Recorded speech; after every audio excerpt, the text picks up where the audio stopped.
everybody, and welcome back to Beat the Clock. If you read the title of this episode, it is a bonus one. So that means we are breaking the 4-question format that we typically use for this thing. Now, if you also notice the timestamp, it is significantly shorter.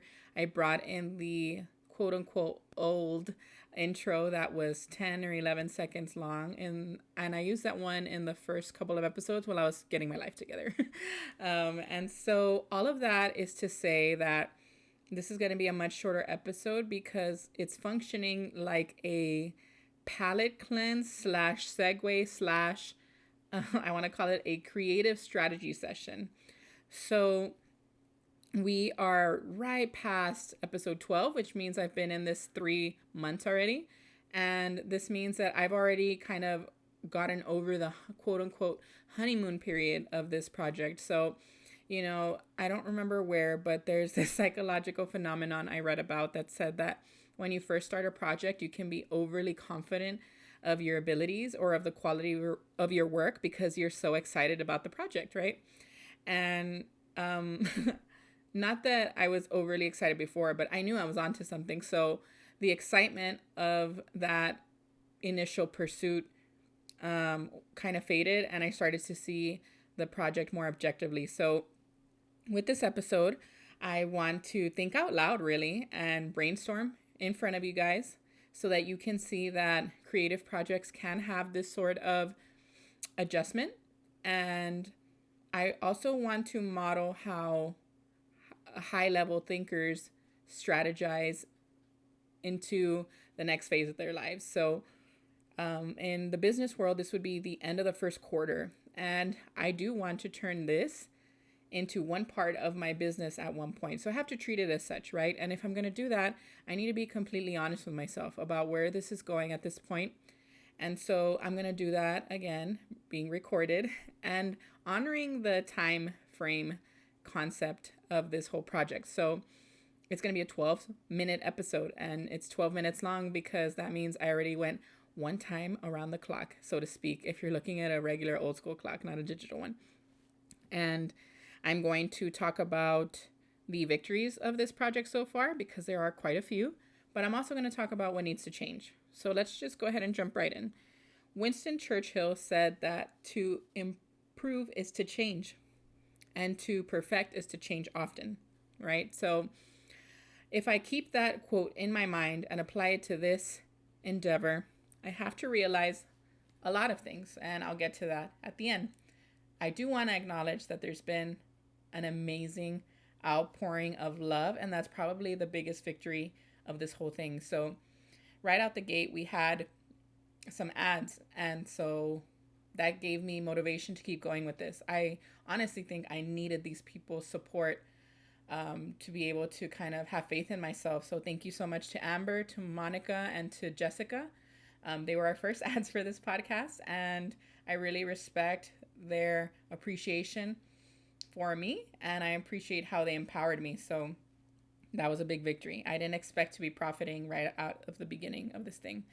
Number 2, the guests have been awesome. So we've been able to secure a TED Talk speaker. We've been able to secure a former American Idol contestant, an NBA choreographer, a top 10 entrepreneur of Yahoo Finance. I mean, it's crazy that considering the small beginning of this and a very humble start, really, to be honest, creatively, I've been able to get those kind of people to share this space with me. Now, even the people that don't have those crazy accolades are just as valuable. So I want to say that to every single one of the people that has taken time out of their schedules to talk to me has been so instrumental in propelling this thing into something concrete and legitimate. So thank you so much to every single one of the guests, because they have enriched my life by sharing their minds and energies with me. And they've also helped create something that I feel has real momentum. So finally, the biggest victory is that all of them have given me great feedback.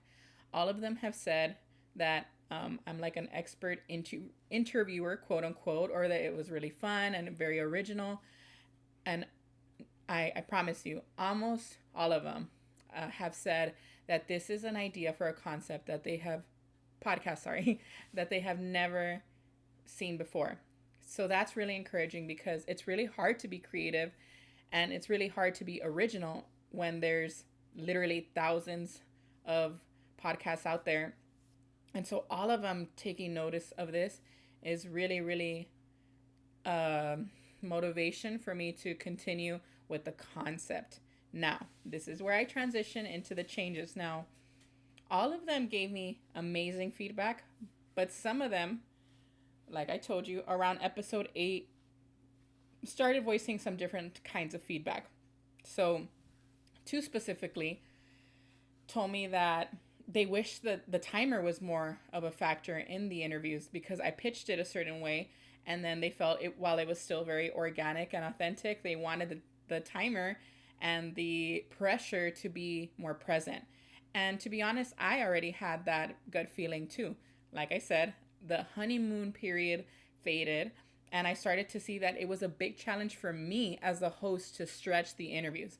Not that the interviewees were bad, not at all, but I didn't give them enough pressure, right? And so the pressure was supposed to be on the interviewee, and it was supposed to be a challenge for them. And it became more of a challenge for me. So I wanted to create a deeper sense of urgency, and I wasn't doing it yet. Now, again, two people told me that feedback, and they didn't single handedly um, influence my decision to make changes, but they did affirm something that I was originally feeling. So I want to say a couple of things with that. Your idea can be good, guys. It's just that the execution may need some work, right? So many times in life, we have a good idea, we get a little bit of rejection, or we get a little bit of adversity, and we go, then if I had these problems, the idea sucks. And no, it's not that the idea sucks. It's that the execution might suck, right? And so I don't think that my execution sucked, but I definitely think that it wasn't as precise as it should have been for the tone and the feeling that I wanted to create. So I'm going to say for you guys to be loyal to your ideas. Your ideas can be good. You just need to flesh them out, right? And a lot of us don't want to do that. Number 2, you need to remove yourself from your project, right? And when you're a choreographer or when you're a writer, sometimes you create a dance piece and it's nothing like what you originally envisioned. Or you can write an essay and it feels like it wrote itself and it didn't even come from you. And so when you're creating something artistic, you have to be flexible because if you are so committed to your vision, you're ultimately just serving yourself. And true art is serving others.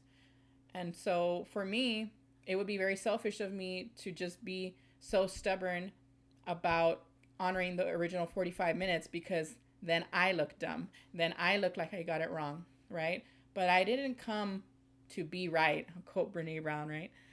I came to get it right. And so I need to humble myself and I need to think of how I can maximize the impact of this thing. And if I just stay stubborn, I'm never going to do it. So remove yourself from the equation and see, is this actually good, right? And if it's not, or if it needs some work, you need to be honest with yourself. Now, there's this pressure sometimes to change, but change when you feel ready, right?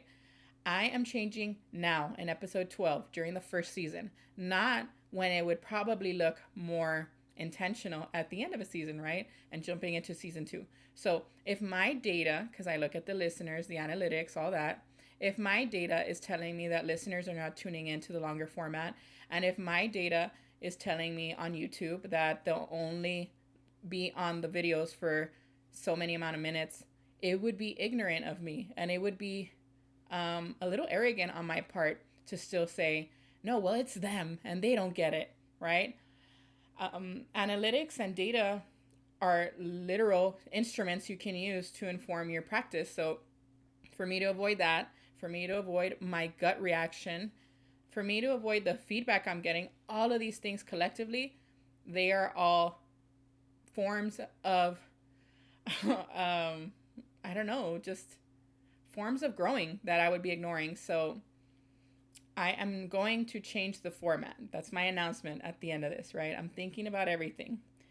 And I'm going to change the format because, again, I want to create that pressure for the guests the same way I want to create pressure for my listeners. I want them to feel urgency in their lives. I want them to live intentionally. I want them to see that they could potentially be wasting time. And if I'm not creating that sensation in my project, then I'm failing, right? And so I'm going to make a change. I'm going to cut anywhere from 10 to 15 minutes off of each interview. So moving forward, they will be 30 to 35-minute interviews now. Moving forward, each question will also be timed. So it's not just, an organic whole thing. I mean, I want it to be an organic conversation, but I also want them to realize there's a little bit of pressure to be concise, right? And big shout out to Simon, who is a friend of mine that I'm going to bring on here. He told me that, I can't be scared to be gimmicky, because I felt if I put in more timers, it's a joke. But it doesn't have to be a joke. And I can play with this and find my voice. So I'm going to do that. I'm going to see if you like it. And all of this is just to sharpen the concept. Again, the idea, I love it, and I will stay loyal to it. But I am very much willing to make it more malleable and more palatable for you guys. So I hope you enjoy it. The changes are coming, and they're coming because I want to be better for you. And it's now instead of later, because I'm just going to waste time if I wait. So there's 15 seconds left for me. I just want to tell you that things are going to get better, and hopefully you'll listen more. And I'm here clocking out of this creative strategy session and hoping that you'll see what changes are to come. Thanks.